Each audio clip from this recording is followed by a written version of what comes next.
Assalamualaikum warahmatullahi wabarakatuh. Gelap ini, gelap. Oke, itu sudah kelihatan Bung Nopeng sudah nunggu. Kita udah janji emang hari ini buat menyelesaikan part 3 Peng ya. Dan insya Allah jika memungkinkan nantinya kita akan rencananya akan kumpul berlima. Insya Allah tadi sudah kita kontak-kontak karena keterbatasan jarak nih, masalah jarak nih. Gimana Peng? Set? Alhamdulillah. Ganti Lestari, ganti posisi kita nih di rumah ente lagi. Jadi insya Allah kita coba bawa Uncu, Firman dan teman-teman yang lain Peng ya. Tuh kopi udah ready tuh. Kalau di sini menunya luar biasa nih. Ada ketelak. Itu di depan sungai. Sungai. Lumayan refresh lah di sini, agak tenang. Ya enggak? Jadi insya Allah Nopeng, si Firman sama Uncu sudah kita konfirmasi, cuma tinggal si Iwan yang belum nih, si Iwan. Mungkin kita akan buat part selanjutnya yang nanti akan membedah perjalanan 3 orang teman kita itu yang ternyata mereka juga lagi survive, bertahan dari orang tua kami yang mempertanyakan keberadaan kami, bertahan dari pertanyaan teman-teman, pertanyaan pihak kepolisian, dan pertanyaan dari seluruh tim SAR yang itu betul-betul menguras energi mereka. Jadi ketika tersesat, kami berdua tersesat sama Nopeng, itu ternyata teman-teman kami pun juga mengalami ujian yang cukup berat. Ya Peng, kalau yang kayak cerita dari Uncu itu kita dengar sampai diinterogasi polisi ya, sampai diinterogasi kepolisian. Cuman teman-teman semua berharap semua akan baik-baik saja. Ya, betul. Jadi sengaja kami pengen nanti akan nampilkan teman-teman itu buat berkenalan dengan teman-teman semua yang udah mau meluangkan waktu paket data untuk menonton cerita kami dari part 1 hingga ke part 2. Insya Allah ini di part terakhir Peng. Iya. Part terakhir dari perjalanan kami berdua. Nanti di part keempat kami akan kumpulkan teman-teman kami untuk menceritakan bagaimana yang mereka hadapi semasa kami lagi berjuang di hutan untuk menyelamatkan diri, dan bagaimana perjuangan teman-teman kami menghadapi ujian. Otomatis kami bayangkan juga ternyata lumayan berat Peng, lumayan berat yang teman-teman kita hadapi, terutama Uncu lah karena dia leader kan. Oke, jadi terakhir kita kemarin di part kedua terakhir kita bahas masalah terakhir itu ceritanya tentang di Sungai dekat Batang Pisang. Iya, final. Jadi setelah 6 hari melakukan terus perjalanan menyisir, ketika ketemu jurang kami naik ke punggungan, turun lagi dengan patokan mengikuti arus sungai Peng ya, mengikuti arus sungai sampailah di hari ke-7, hari terakhir. Di situ kita sudah bisa merasakan langsung panasnya matahari, sudah terasa panas matahari Peng ya, sudah seolah-olah sudah merasakan bahwa sudah dekat dengan kehidupan, sudah dekat dengan sumber kehidupan, seperti seolah-olah sudah ada perkampungan. Dan itu betul-betul terbukti ketika pada saat itu Nopeng berlari, ya kan?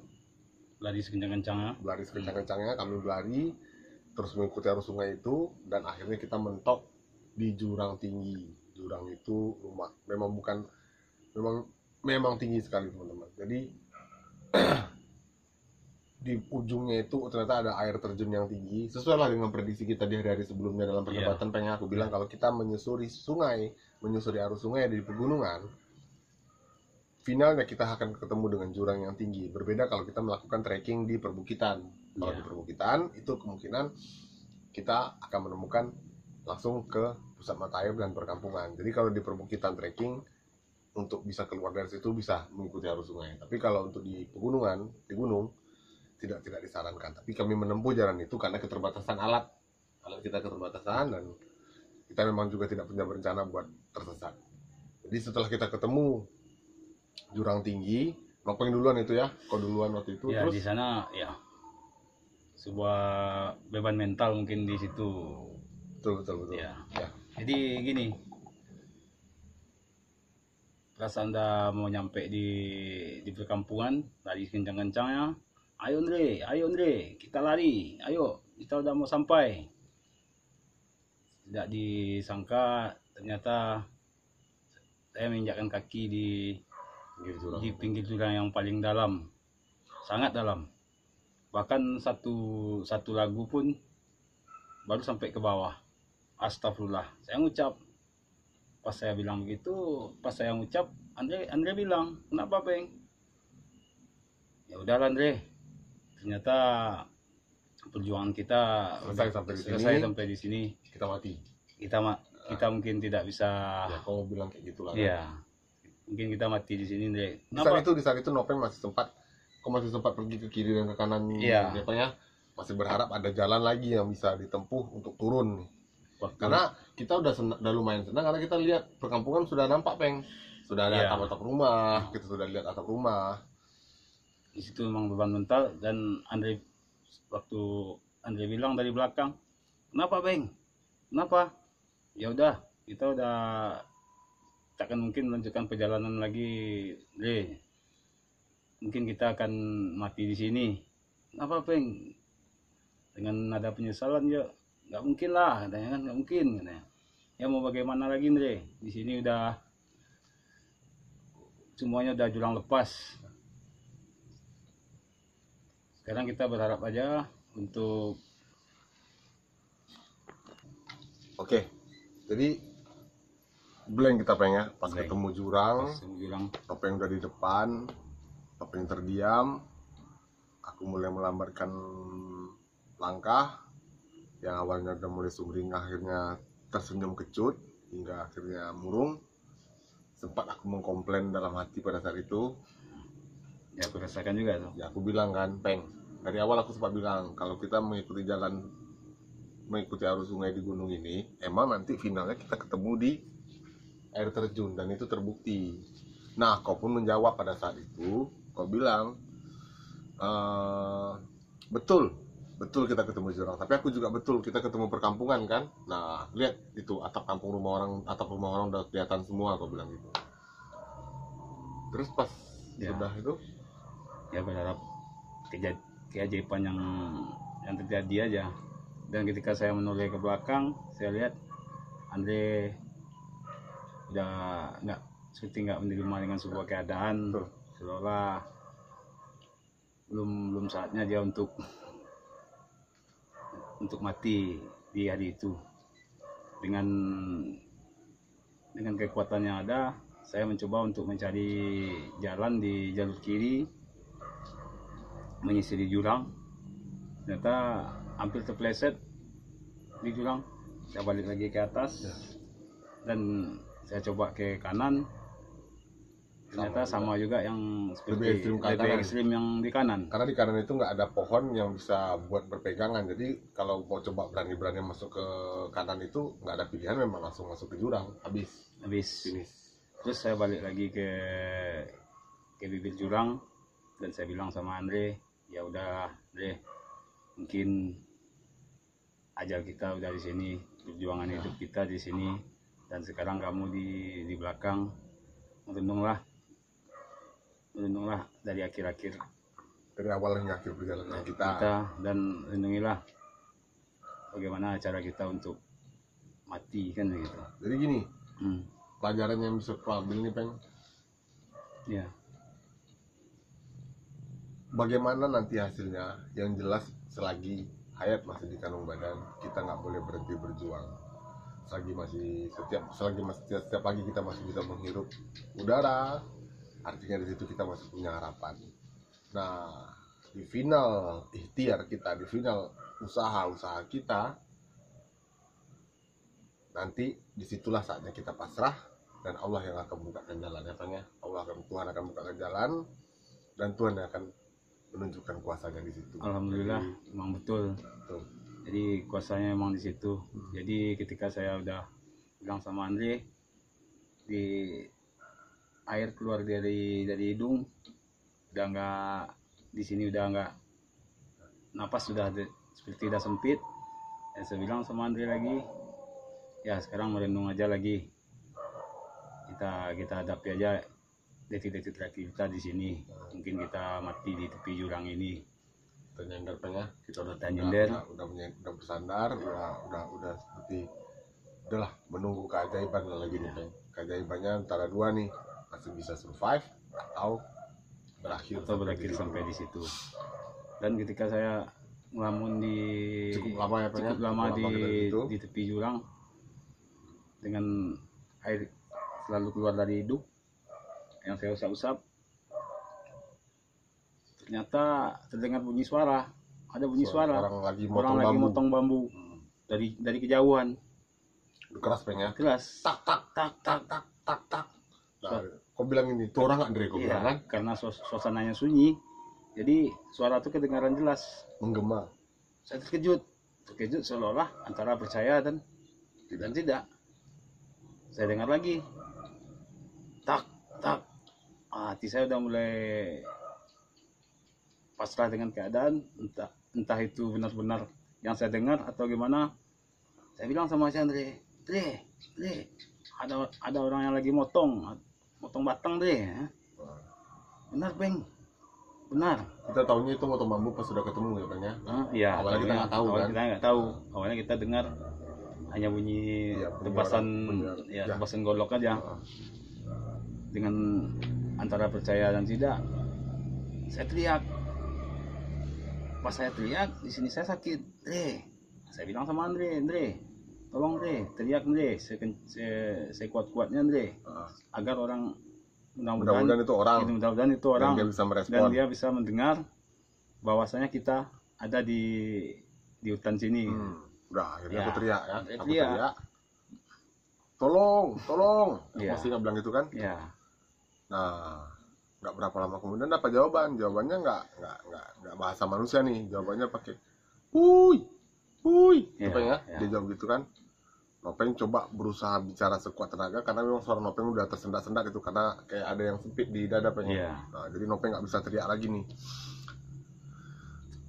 Nopeng bilang, coba tanya Andre, orang nggak tuh, Pak, tolong Pak. Aku bilang gitu Peng, aku bilang gitu. Bapak ini orang itu masih belum menjawab, dia masih menjawab dengan wuih. Akhirnya setelah berkali-kali Nopeng berusaha untuk teriak lagi dia. Keluarkan sekuat tenaga, saking pingin selamatnya dari cengkraman jurang. Pak, tolong Pak, saya di sini manusia, mungkin Bapak beberapa hari ini ada dengar kabar atau ada yang tersesat di Gunung Merapi, atau pernah mendengar berita atau membaca dari sebuah media massa. Nah, dia nyaut, ya di situ aja lagi, jangan ada pergerakan di situ aja lagi, bakar sampah katanya kan, nggak ada korek Pak, katanya. Coba kibarkan baju katanya kan, celana ya, coba bakar celana, korek api nggak ada Pak, kibarkan celana, nggak bakalan nampak Pak, katanya kan. Terus kalau nggak batangnya coba digoyang-goyang, katanya, batang digoyang-goyang. Mendengar Bapak itu bicara seperti itu, saya mundur dari bibir jurang itu pelan-pelan. Saya pergi ke dekat batang bambu itu, dekat pohon. Saya cari pohon besar, terus saya goyang. Pak, kelihatan Pak, dengan ada yang entah tersengal. Kelihatan Pak. Ya kelihatan, jangan ada pergerakan lagi. Kamu di situ aja. Kamu berdiri di bibir jurang itu, kata Bapak. Naik ke atas lagi, kata Bapak. Saya tempatnya agak datar, katanya. Ya Pak. Ya udah, pas cukup lama seperti itu kami sesekali dengan tenaga yang ada, dengan sisa tenaga yang ada. Kalau kita udah terkapar itu pengen. Ya, saya duduk sama Andre udah seperti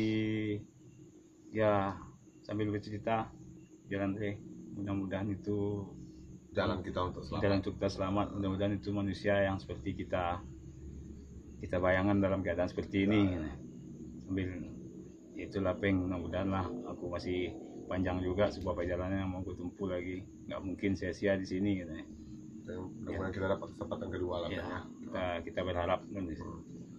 Akhirnya terus kita masih dengan sisa tenaga yang ada, kita coba terus panggil, Pak, jalan jalan, udah tenang aja, tunggu, kami lagi jalan. Sampai 2 jam Bapak bilang cukup lama, 2 jam. 2 jam ke atas itu sampai 2 jam. 2 jam. Jadi pas Bapak itu sampai di atas, kami lagi nyender di batang sama Andre. Terus Bapak sama kaget nih. Ya, Bapak itu kita ngeliat Bapak itu kaget. bapak itu melihat kita juga kaget. Iya. Nah, Bapak itu datang sama anak dan ponakannya, terus berlima. Dia bawa golok sama kapak. Pas lihat kami berdua, dia mundur. dulu. Dia mundur. Kami bilang, Pak, saya manusia, Pak. Saya tersesat di sini. Bapak itu bilang Saya- Bismillahirrahmanirrahim, Ya. pelan-pelan datang Pelan-pelan. dekat ke kita. Dia pegang kopengnya, Ya. bapak itu pegang, langsung Kenapa? bapak itu bilang Alhamdulillah. Alhamdulillah. Kalian bertemu dengan saya saat ini dalam keadaan selamat. Nanti Ya. dalam perjalanan ke bawah jika terjadi sesuatu, jangan mikir yang lain-lain ke saya Ya. gitu kan. Ya. Saya akan usahakan selamatkan kalian, kata bapak itu. Alhamdulillah, ternyata Ada jalan. ada jalan dan bapak itu megang. Cukup lama juga bercerita, sekitar 5 detik. Bapak itu cerita dari mana, kenapa sampai begini. Terus bapak itu keluarkan makanan, Nasi, nasi, Bawa ada nasi. nasi sama lauk ikan pakai cabai. ya Wah, aku masih kebetulan ingat itu. kalau orang pergi ke ladang, dia bawa nasi, Buat bekal. pasti nggak bawa air, karena air sungai itu Ya, dia minum langsung ya. untuk diminum. Jadi pas dia buka nasi, saya makan, sakit di sini, terus saya tanya, Pak, ada air nggak, Pak? Nggak ada bawa air. Nggak ada bawa air, katanya. Sementara saya makan waktu itu lumayan lahap kan. Andre lahap makanya. Andre lahap makan, terus saya bilang sama Andre, air Air nggak bener ada. nggak ada. Baru aku berhenti. Berhenti makanan, dikasih permen kita sama Ya, bapak dikasih itu ya. permen tangkai kan. Permen tangkai. Ya, terus bapak tuh bilang, ya udah, nanti aja lanjutkan makan di bawah. Sekarang kita turun Sekarang ke bawah kita dulu. turun ke bawah. Bagaimana? Apakah kalian Masih sanggup? masih Bapak? sanggup untuk melanjutkan pergerakan ke bawah? Kita coba Pas, ya. ya. Kita coba berdiri. Pas berdiri, Langsung jatuh lagi. itu, terus saya bilang sama bapak, Pak, kami berdua nggak sanggup lagi, Pak. Sudah tidak kuat lagi untuk melanjutkan Udah pergerakan, besar. Pak. Tapi betul-betul Pak, pas aku mau coba berdiri itu, Iya. kaki itu sakit sekali tuh. Kayak ada, Ya, aduh mungkin- nggak sanggup. Pokoknya kayak udah nggak ada tenaga lah, habis tenaga. Mungkin lantaran ketemu bapak itu, Iya, jadi langsung- soalnya ya daya langsung juang kita daya juang selesai, selesai, tenaga drop, kita habis semua drop. Terus saya bilang sama Pak, ya Pak, saya nggak sanggup lagi untuk melanjutkan perjalanan. Ya udah, kamu saya gendong dan teman kamu lagi.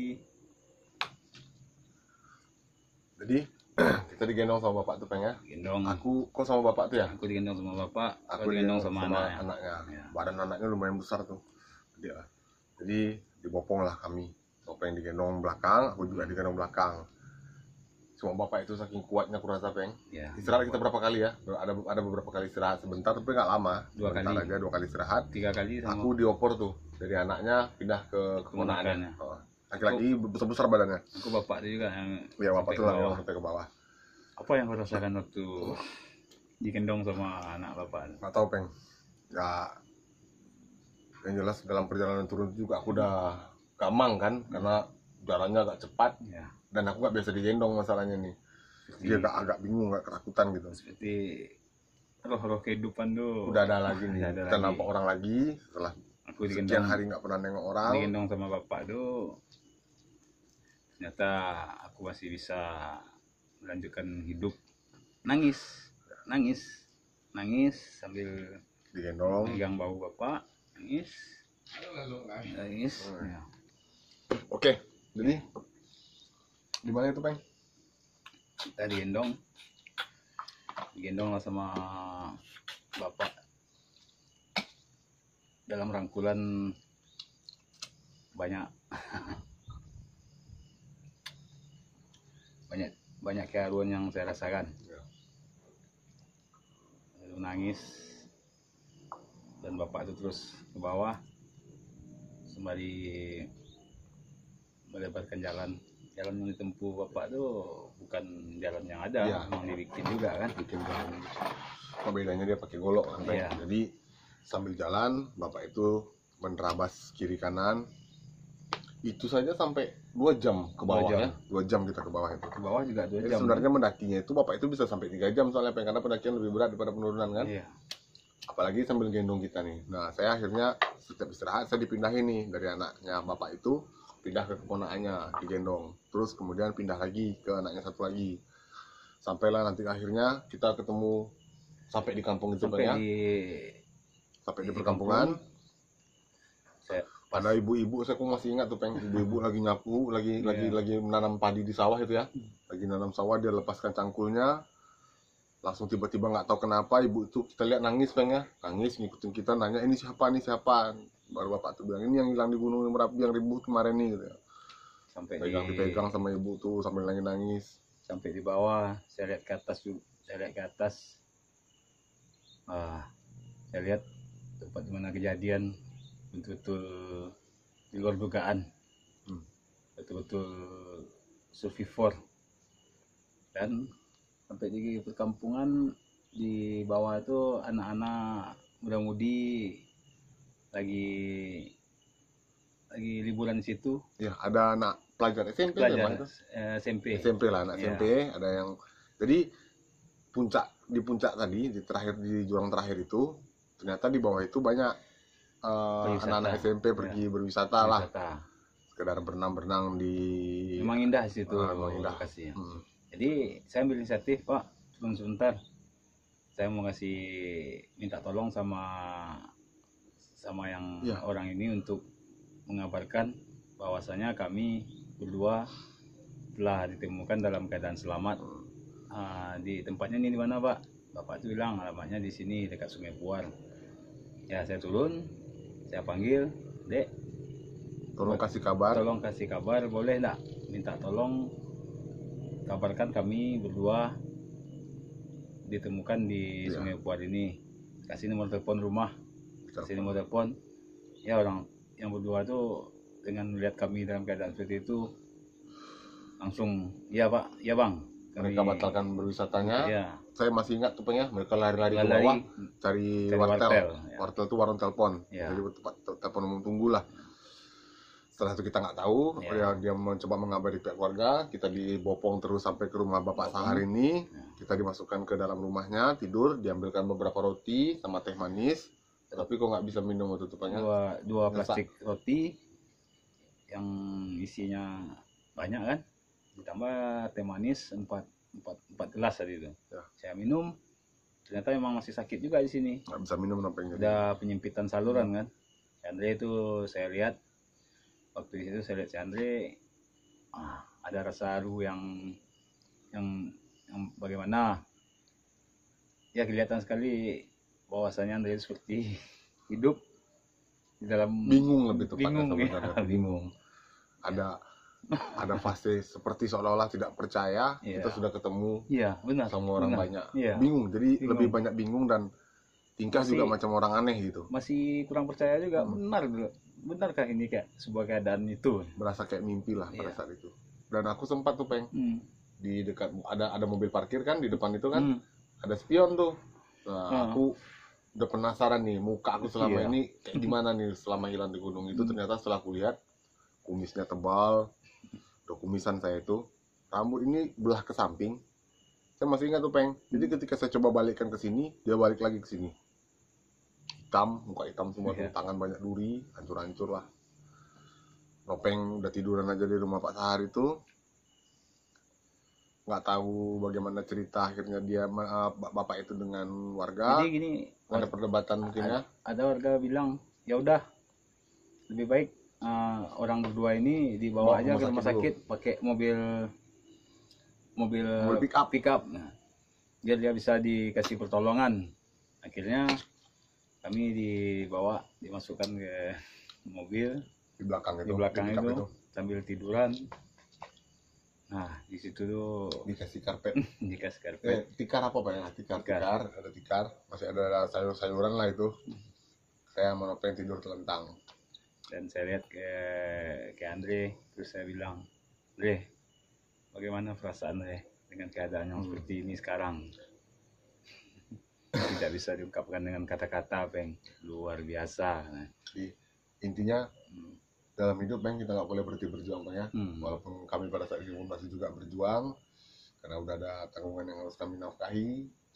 Semangat dari pernah hilang di gunung itu buat kami nggak mudah menyerah. Sampai nggak mudah menyerah, kami terus sepanjang perjalanan menuju rumah sakit. Pokoknya cerita tuh ya udahlah. Ternyata sampai di rumah sakit kami langsung disiapkan kursi roda sama pihak rumah sakit. Di situ kita sudah lihat tim SAR sudah ramai. rumah sakit enggak seperti rumah sakit lagi, udah seperti base camp base pencinta camp alam lah. pecinta alam. Semua tenda udah berdiri di situ. Ada yang diriin tenda di halaman rumah sakit itu, rumah sakit Ibnu Sina, Bang. Ya, Yarsi, rumah sakit Yarsi. Ya, di situ udah ada yang datang dari pencinta alam semua, dari wartawan, dari media, semua datang. Wah, rasa seperti haru bercampur gembira. Seperti jadi artis sehari lah kita ya. Jadi artis sehari. Beberapa kru TV juga datang, Bang, ya, Iya. untuk mewawancarai. Kebetulan pada saat itu sepupunya Bapak, Ketua Persatuan Wartawan Indonesia, Bang. Jadi alhamdulillah blow up ke media masanya cukup ramai lah pada saat itu. Cuma kami memang blank pada saat itu, nggak tahu mau wawancara juga nggak sempat ya, Bang. Kita nggak tahu apa yang mau dibahas soalnya. Udah sehari lagi kebingungan lah, sebenarnya lebih tepatnya masih ragu-ragu. Jadi, Peng, ada itu datang lah. pas lagi dibawa ke rumah sakit, aku kan megang tas. Ya, Megang tas itu. Nah, dalam hiruk pikuk begitu, tiba-tiba saya ada orang datang tinggi, saya masih ingat betul itu tinggi, pakai baju oranye, pakai topi gunung. Tiba-tiba dia megang tas saya bilang, nggak bisa, tas ini ada tustel, ada kamera, saya nggak mau ngasih. Dia pegang lagi. Saya amankan sebentar, nggak saya ambil katanya kan, saya amankan sebentar. Anda kan mau diperiksa. Saya bilang saya nggak mau, saya tetap nggak mau kasih, tapi nggak tahu kenapa pada saat itu tenaga aku tiba-tiba hilang, Peng. Hilang, terus tiba-tiba aku ketiduran. Begitu bangun, langsung nyari tas, rupanya tas itu ada di sebelah. Nah, setelah tahu ada tas di sebelah, saya coba lihat. Nah, di situ aneh bin ajaibnya kamera kita hilang. Tustel itu hilang, tustel ya, indah itu hilang. Sempat bilang ya. Peng, tustel hilang, Peng. Kau sempat nanya kan waktu di Iya, kenapa nih? Dre, periksa tas. Iya, Masih ada nggak kamera? Periksa, rupanya nggak ada lagi kamera itu. Ya udahlah. Walau alam lah, nggak tahu. Yang penting udah bisa selamat apa Ya, ya? udah selamat. Jadi dalam keadaan istirahat tidur pakai infus ya, hari itu pakai infus. Datanglah Diagnosa nih Nopeng mengalami gejala otak ringan sama gara-gara jatuh kurasa tuh, Peng, yang jatuh di jurang itu. Jadi masih ada trauma. Aku juga begitu. Diperiksa lah, diobati luka. Sampai-sampai lama suster itu mau mengobati luka kita karena tim SAR-nya hilir mudik ke dalam ruangan, menanyakan terus.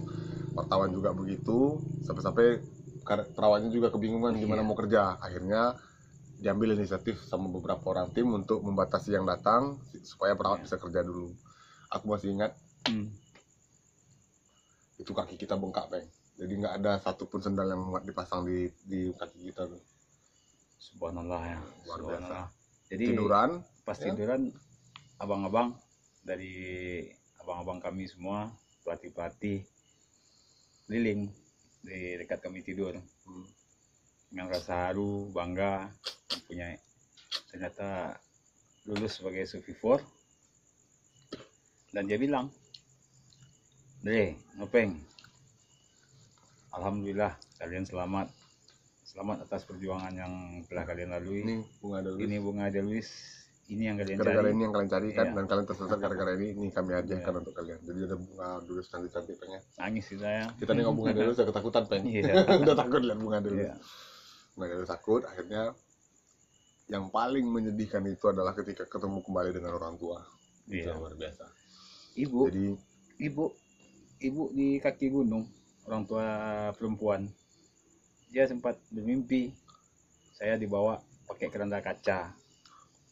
Jadi pagi harinya ibu tuh berdoa kan, Tuhan, seandainya memang anak saya betul-betul sudah tidak ada lagi, tolong kembalikan jasadnya, jangan sampai jasadnya tidak ditemukan dalam keadaan apapun, tolong jasadnya kembalikan kepada saya. Ya, pas saya dengar saya ketemu sama Andre,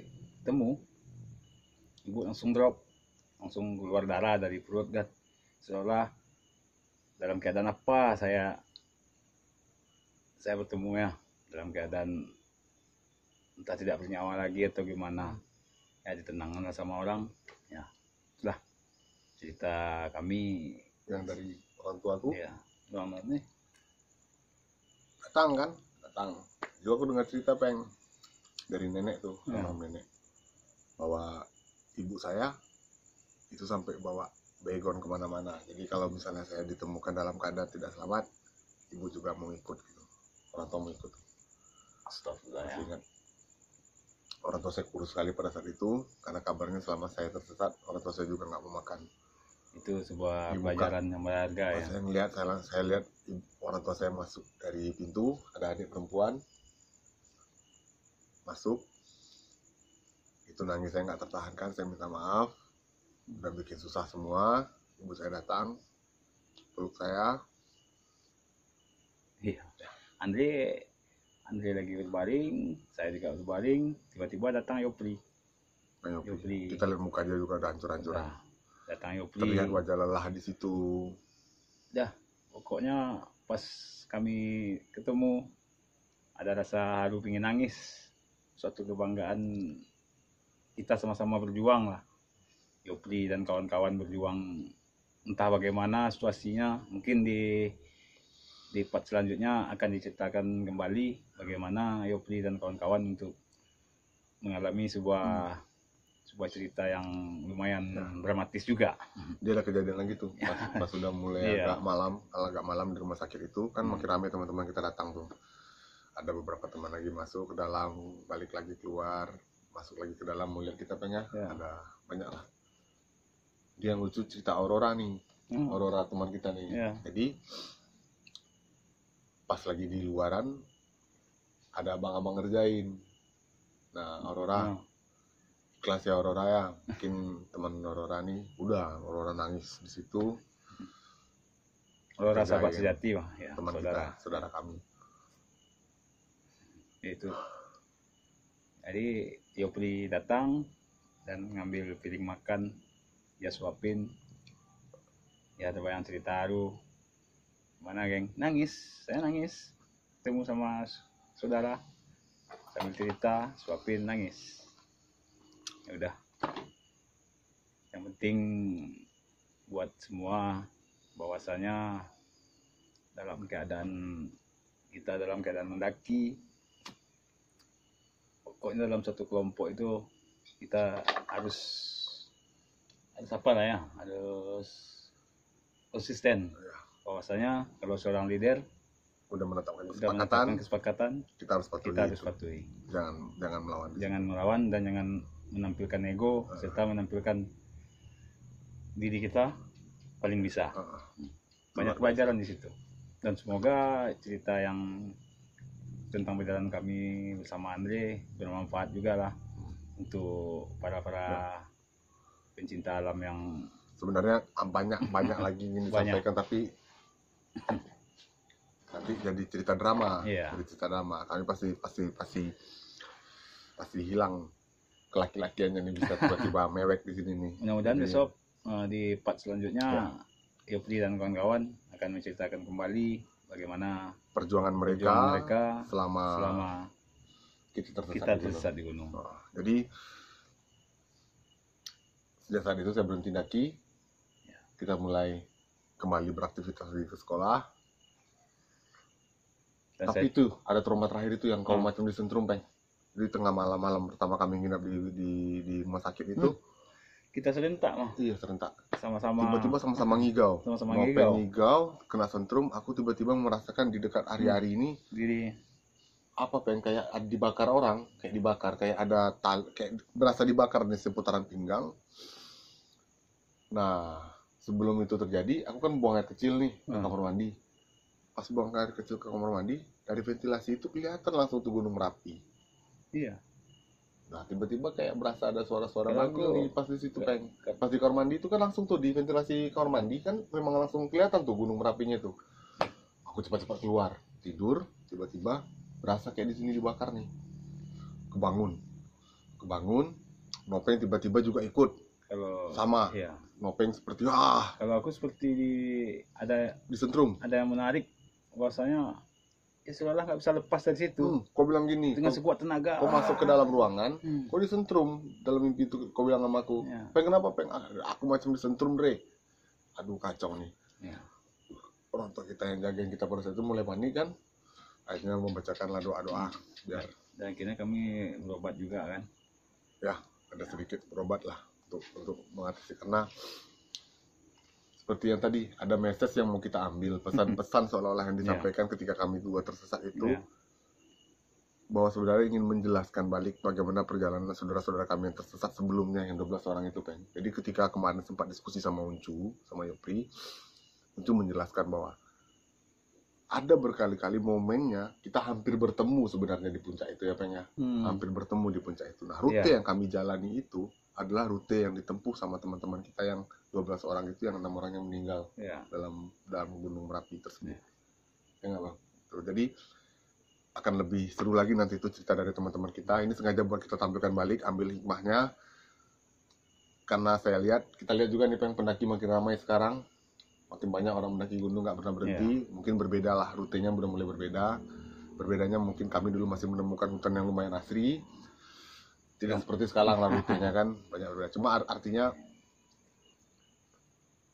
tujuan kita naik gunung itu membunuh keakuan diri sebenarnya. Bahwa kita ini nggak ada apa-apa di hadapan karya Allah yang lainnya, karya Tuhan yang lainnya. Harus ditanamkan jiwa persaudaraan yang luar biasa lah, betul. Semoga cerita kami bermanfaat untuk. Jadi kalau ada teman-teman dari mana aja nih, dari penggiat alam terbuka yang lain, pengen undang kami buat sharing lagi cerita ini, sharing lagi langsung. Kalau siap ada yang mau nanggung akomodasi sama transportasi, Peng ya, kita mungkin akan datang, kita akan siap berbagi cerita ini lagi ke teman-teman tentang survival. Tentang survival lah, materi survival. Kita akan siapkan lagi, kita akan bagi lagi, kita akan sharing lagi di sini, karena mungkin kalau kita mau bagi-bagi duit kita nggak punya duit banyak, Peng ya. Jadi akhirnya kami bisa bagi manfaat lah dari pengalaman yang kami ambil di sini. Bagaimana menjadi seorang survival dalam keadaan survival. Ya, semoga bermanfaat. Ya, akhirul kalam. Wassalamualaikum. Terima kasih banyak buat abang-abang Sekber, abang-abang SAR pada saat itu yang luar biasa berjuang menolong kami. Semua abang-abang pelatih kami selama kami berkecimpung di Sekolah Ratu Kompala. Yang Bang Tegel, Bang An Botol sama Bang Jul ya. Botol. Yang Nazar, kambing 1 ekor kalau adik-adiknya ketemu. Kami sempat makan kambing di sekolah pada saat itu rame-rame. Terima kasih banyak. Thanks. Bang Rudi yang survival, yang mencari kami tanpa merasa kalah. Alhamdulillah. Bang Deci Abdadi yang melakukan SAR sambil nangis. Bang Deci, thank you Bang, makasih banyak. Alhamdulillah. Kami nggak akan lupain itu. Mereka bangga karena kami lulus sebagai survival. Pada sebenarnya Allah bukakan jalan. Iya. Jadi sebagai manusia jalankan fungsi kita untuk berikhtiar, jangan pernah putus asa dalam kondisi seminimal-minimal pun, jangan pernah menyerah, tetap semangat, karena nanti di ujung ikhtiar kita, di situ kita baru menemukan yang namanya keajaiban. Semoga kami masih bisa terus bersaudara sama Nopeng, makin langgeng, makin erat pertemanan. Insya Allah di part kedua lebih lengkap, kita akan undang Iwan. Sekalian kami mau reunian Merapi nih, reunian persaudaraan. Oke, jangan lupa ngopi, tetap mendaki dengan selamat, bisa tetap mendaki dengan aman, dan pulang ke rumah dengan selamat. Dengan jiwa persaudaraan. Tanamkan terus jiwa korsa. Assalamualaikum. Salam lestari.